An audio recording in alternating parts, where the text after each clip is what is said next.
The global focus this morning remains centered on the growing intersection of geopolitics, energy security, and economic instability as tensions across multiple regions continue to intensify. In Beijing, U.S. President Donald Trump and Chinese President Xi Jinping began a new round of high-stakes talks focused on trade tensions, the Iran crisis, and Taiwan. European governments are watching the summit closely from the sidelines, amid concerns that decisions reached between Washington and Beijing could reshape global trade, security alliances, and energy markets far beyond Asia. Meanwhile, security concerns around the Strait of Hormuz continue to deepen. Italy is preparing to deploy 4 naval vessels, including minesweepers, to the Gulf region in an effort to help secure commercial shipping routes, as fears persist over potential disruption to one of the world's most critical energy corridors. The wider economic impact is becoming increasingly visible. Global aviation is now facing mounting disruption as rising fuel costs and instability around the Gulf place additional strain on airlines worldwide. Major carriers including Lufthansa, KLM, Turkish Airlines, Air India, AirAsia X, and Air New Zealand have begun cutting flights, suspending selected routes, raising fares, and implementing emergency fuel-saving measures as jet fuel prices continue climbing.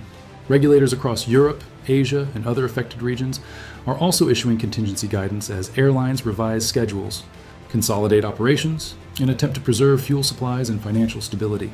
Industry analysts warn the situation could become the aviation sector's most severe operational challenge since the COVID era, particularly if conflict in the Middle East further disrupts global oil shipping routes. The broader energy crisis is also hitting vulnerable economies especially hard. Cuba announced that it has effectively run out of diesel and fuel oil, worsening the country's ongoing energy shortages and increasing pressure on transportation, electricity generation, and daily life across the island.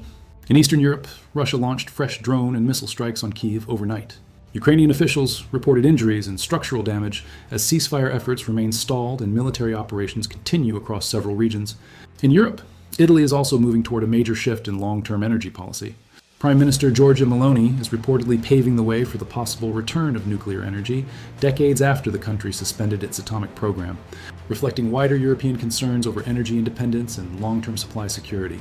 Political instability is also intensifying in Southeast Asia. In the Philippines, President Ferdinand Marcos called an emergency meeting following violence and gunfire near the Senate connected to a political standoff linked to the International Criminal Court.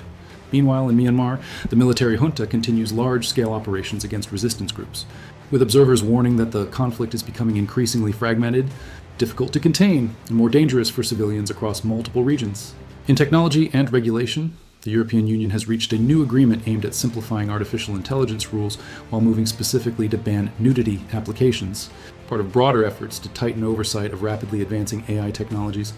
Meanwhile, health authorities across Europe are also expanding coordination efforts following the recent hantavirus alert.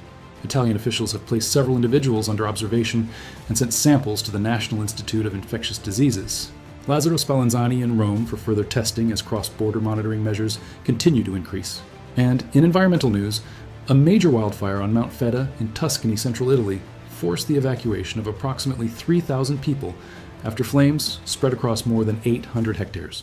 Firefighters continue battling difficult conditions driven by strong winds and extreme dryness as concerns over worsening heat and wildfire risks grow across southern Europe. Return for the next brief. Stay ahead of the signal.